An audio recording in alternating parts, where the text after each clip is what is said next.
Darkcast Network. Welcome to the dark side of podcasts.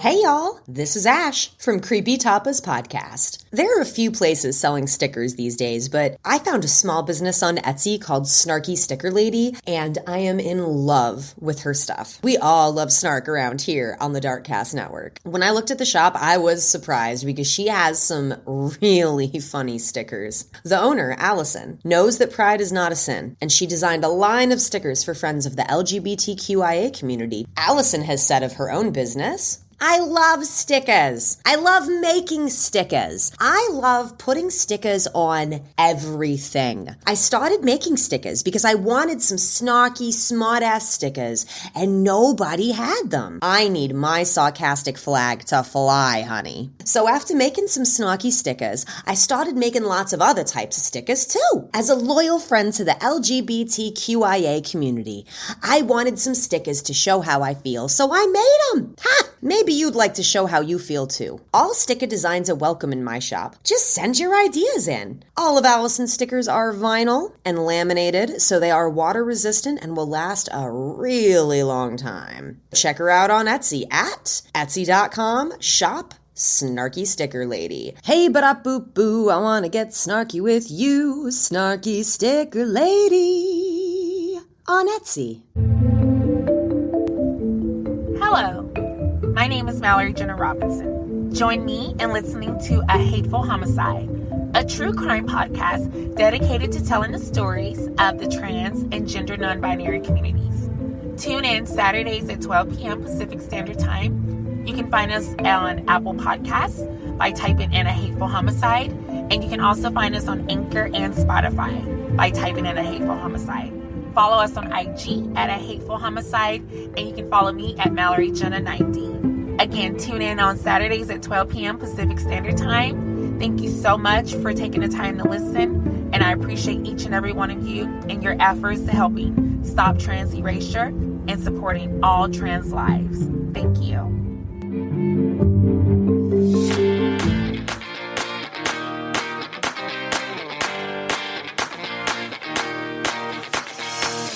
Hey, here's my disclaimer. This is a true crime show. I'll be discussing sex and murder, and I have a potty mouth sometimes, 'cause I freaking sparkle. Hey there, Rainbow Warriors. Welcome to Season 12, Episode 4. Wow, we're really moving right along this season, aren't we? I just want to forewarn you all now, I'll probably be taking at least a week off from podcasting, and that'll be the end of May, beginning of June. Because I'm going to help my daughter and her boyfriend move in here with me on the coast of Oregon. As most of you know, it's something I've been looking forward to. And I'll just need the time to help get them and their stuff here and get them settled in. But until then, it's business as usual. Find me on the socials as Rainbow Crimes and Darkcast Network just about everywhere. And as a personal favor to me, I would love it if you could take just a moment to rate and review Darkcast shows on iTunes, Good Pods, or anywhere else that lets you leave a rating. It helps to get our shows traction and visibility. Also, be sure to check out our network podcast called Spotlight on Darkcast. It's totally binge-worthy, and it's kind of like a buffet of yumminess in one show. You can listen to it and decide which Darkcast shows you might want to subscribe to. I'd also love for you to join me on Patreon. I only have 4 patrons, but a whole stable full of unicorns that need an owner. If you join at the $5 unicorn level, I'll name a unicorn on your behalf, and you'll get ad-free, early release episodes, and 1 extra episode at the end of every month as we take our unicorns for a ride, and I tell you a story I haven't shared here on the main show. Woohoo! At $5 a month for ad-free and an extra episode? What a bargain! And if you send me your mailing address, I'll send you some extra goodies too. It's also a wonderful way to pat your host on the back for researching, writing, recording, and editing, all on my lonesome and ownsome. And please try to join me at the True Crime Paranormal Festival at the end of August in Austin, Texas. Money's been kinda tight the last few months, so I'm still trying to save up to get there. But I'm planning on getting there one way or another. Even if I have to drive myself there from Oregon and sleep in my car in the Walmart parking lot. So be sure to go to the True Crime Paranormal Festival website and type in BEYOND, BEYOND, for 15% off your festival tickets. And I believe that's all of our housekeeping duties for this episode. Time to get into our main case. Let's face it, there's times in a marriage where things get dull. I've never been married, but I was in an 18-year-long relationship. And I do mean long. It was like being married without the legal paper ties, thankfully. Maybe one or both partners get tired of the same routine day in and day out. Take the garbage out to the curb on Wednesday nights for Thursday morning trash pickup. Every Saturday evening is couples bowling. Make, serve, and eat green bean casserole every second Monday each month. And yes, even intimate parts of these marriages and relationships, they can become mundane and boring. My husband and I have had sex twice a week for the past 50 years. Every Wednesday and Friday at 10 p.m. like clockwork.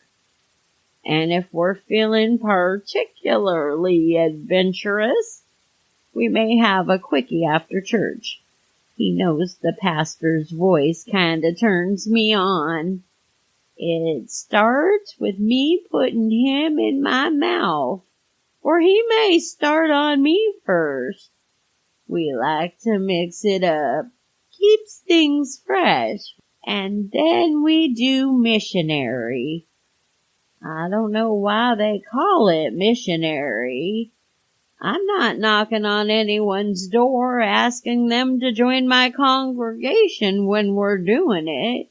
Makes no sense. Simply mixing the act of sex up might do it for some couples. Maybe adding a toy or two.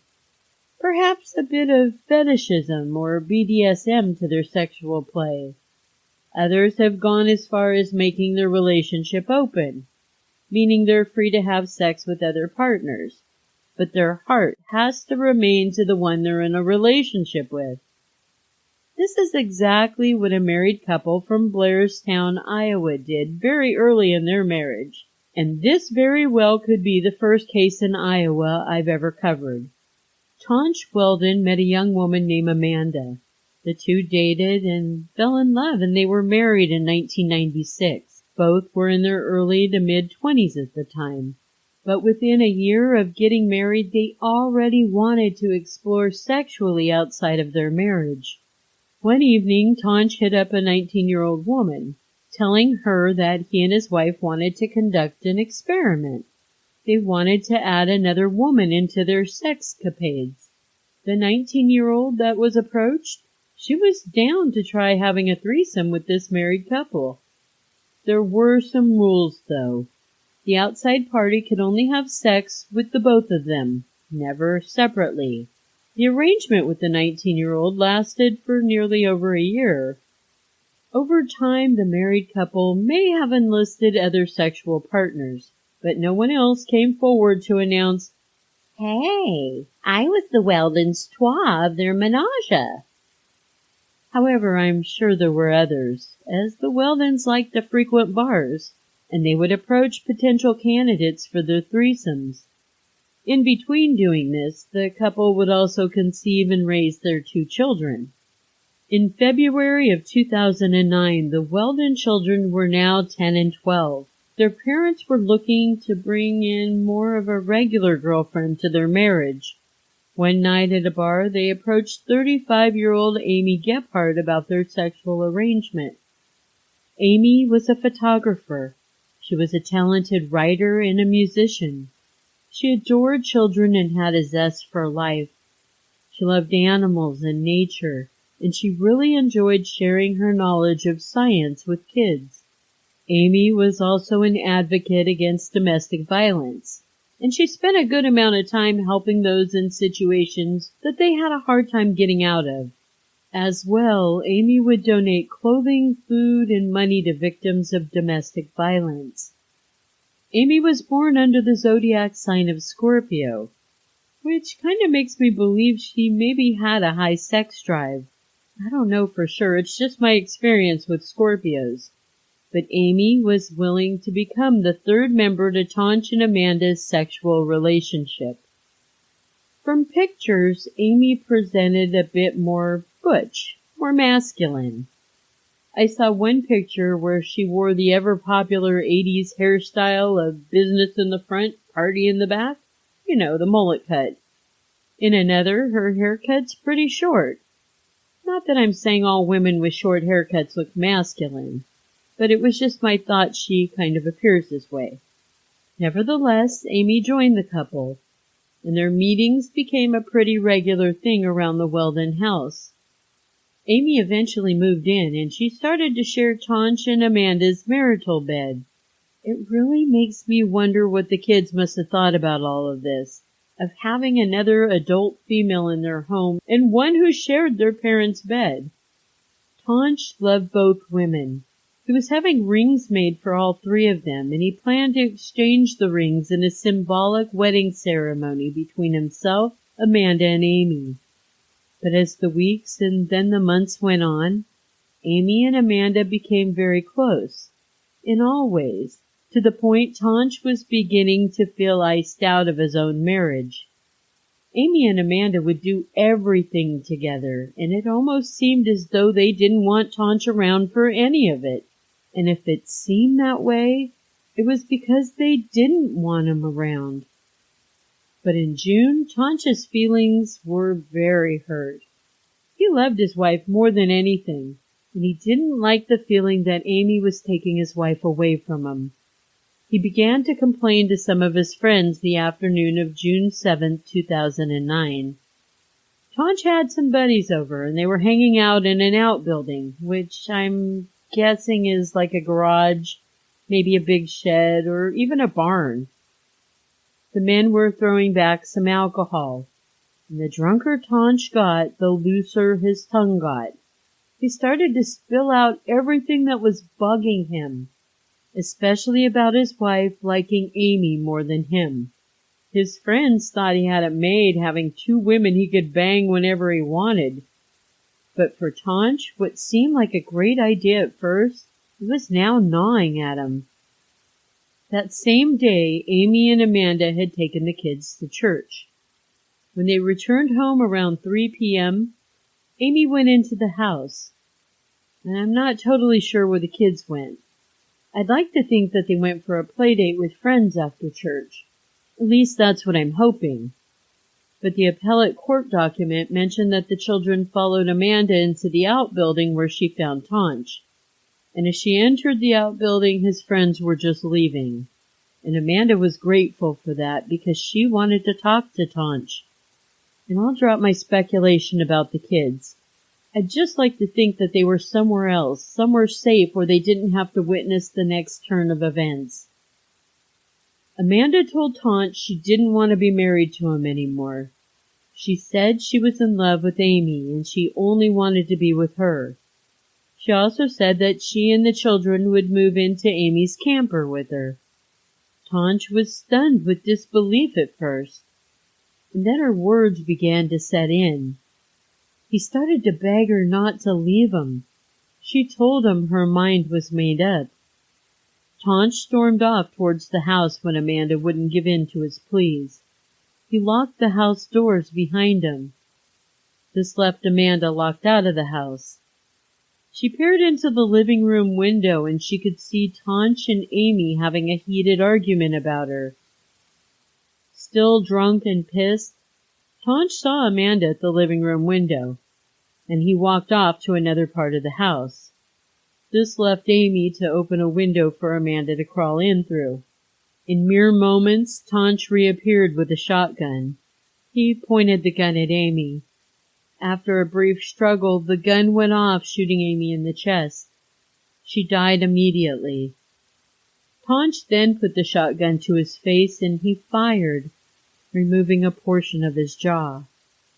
Amanda jumped to wrestle the gun from Tonch as he attempted to shoot himself a second time. Amanda was successful in removing the gun away from Tonch. She called emergency services. Tonch would survive. Amanda and the kids would also survive, uninjured physically. But for Amanda, emotionally, witnessing someone you love murdered in front of you and someone else you once were in love with a devastating injury, I imagine all of that takes a toll on one's psyche. Upon his recovery in the hospital, Tonch was arrested and charged with first-degree murder. The prosecutors felt Tonch had premeditated the murder of Amy Gephart, while his defense team filed for a notice of intoxication. Tonch was taking the approach that he was so drunk he didn't know what he was doing. His trial started July 12, 2011, nearly 2 years after the fateful incident. He had witnesses testify as to what a sweet, nonviolent man he was, and how in love he was with his wife Amanda. In fact, witnesses testified he loved both Amanda and Amy, but Amanda and his children were his world. And if he was forced to choose between them, he would always choose his wife and children. At the end of the trial, the jury found Tonch guilty of the first-degree murder of Amy Gephart. He was sentenced to life in prison.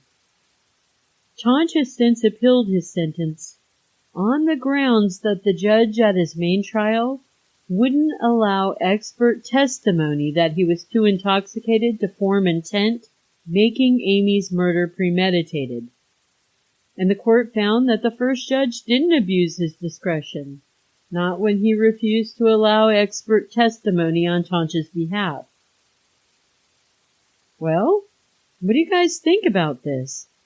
Was Amy's murder first degree? I don't believe Tonch premeditated Amy's murder.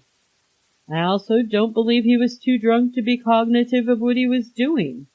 After all, he knew to lock Amanda out of the house. I think for Tonch, who supposedly was a nonviolent man, it was a heat-of-the-moment impulse decision, and I'm sure he suffered regrets from the minute it happened. If he hadn't, I don't think he would have tried to take his own life as well. I would have ruled this, based on the evidence I've seen from my resources, a second-degree murder, and I would have sentenced him according to that. Rest in power, Amy. Our True Crime Quickie is from 1986, the Lexington, Kentucky area. Elizabeth Zender was born in 1966, and she was raised an intelligent, curious child in Roanoke, Virginia. By high school, no one really noticed or cared about how bright Elizabeth was. Her looks and beauty were all most people would comment on. As a high schooler, she was outgoing and she was set to have fun all of the time. Elizabeth was a party girl. After high school graduation, she decided she needed to branch out. So she applied and she was accepted to the University of Kentucky in Lexington. Once at the university, she was looking to make new friends and have new, exciting experiences. She joined the school's flag team that performed routines with flags, alongside the school's marching band at sporting events and parades. Now, the university marching band wasn't a bunch of what some of us might think normal band geeks. These musicians were pretty party-hardy themselves, and Elizabeth fit right in with them. The trips the band would take on buses became rolling keg parties. The marching band's drum major, who also played the saxophone, was 22-year-old Michael Turnpin. Michael was tall and popular. He was an avid runner and played basketball. Elizabeth found him very handsome, and she was somewhat smitten with the older upperclassman. Michael was equally taken with Elizabeth and her beauty. Very quickly the two began dating. After 4 months of dating, the couple started to tell friends and family they had some exciting news. They were getting married. In August, after Michael graduated from the University of Kentucky and Elizabeth had just turned 19, the two had a lavish wedding ceremony in downtown Lexington. The couple honeymooned in Florida, and when they got home, Michael had a good job as an accountant waiting for him. The couple found a cute little apartment off campus to live in. Elizabeth decided to drop out of college to play wifey and support Michael's new career. She found she didn't like doing much of either. She was just not the domestic type. She missed her parties and getting wild with friends. The couple had only been married 6 months, and she was not happy playing the homemaker. So Elizabeth applied for a job. This job was at a local car lot. She got the job, and soon she was selling cars. She also made some new friends at work. And when Michael was stuck working long hours as an accountant, she enjoyed escaping her mundane married life to go out drinking and dabbling in drugs with her co-workers. They'd party into the wee hours of the morning. Michael, however, was not about this kind of lifestyle. He was maturing, and he really wanted to just settle down and start a family with Elizabeth. But that was the last thing Elizabeth wanted to do. And like the child she still was, she fought it. She became close to a couple of her co-workers. One was a lesbian who was open about her sexuality, named Karen Brown. 21-year-old Karen detailed the cars on the lot, and with their budding friendship, Karen became head over heels for Elizabeth.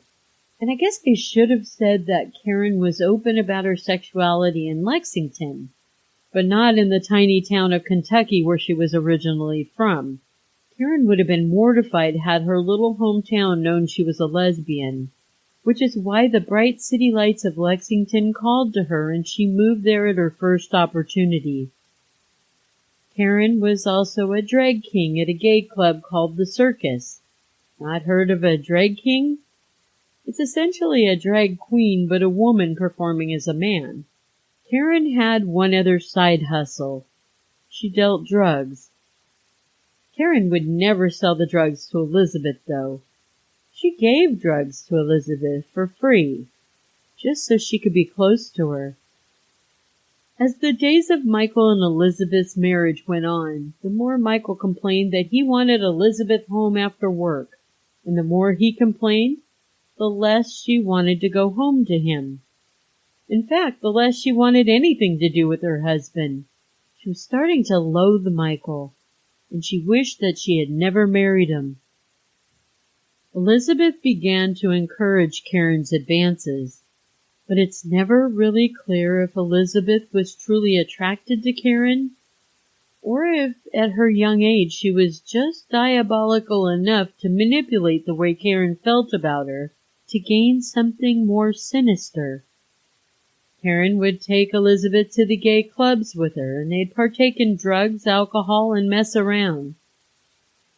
Then on February 3rd, 1986, around 6:30 a.m., police dispatch was called by a neighbor of the Turnpins.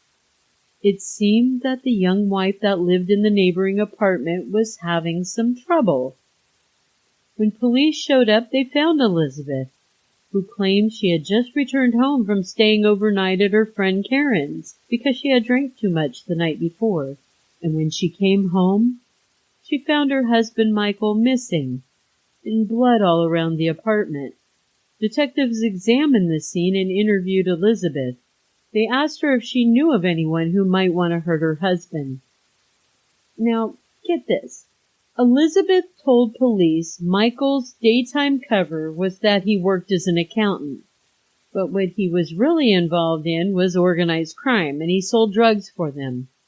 She said she wouldn't be surprised if an associate from the mob got him, or even a rival drug-selling gang. Elizabeth's elaborate story about Michael went on from there. The organization he was involved in was called The Family, and Michael's street name was The Shark. Does this make you wonder if Elizabeth maybe watches too many movies about mobsters? Investigators didn't really believe Elizabeth's story either.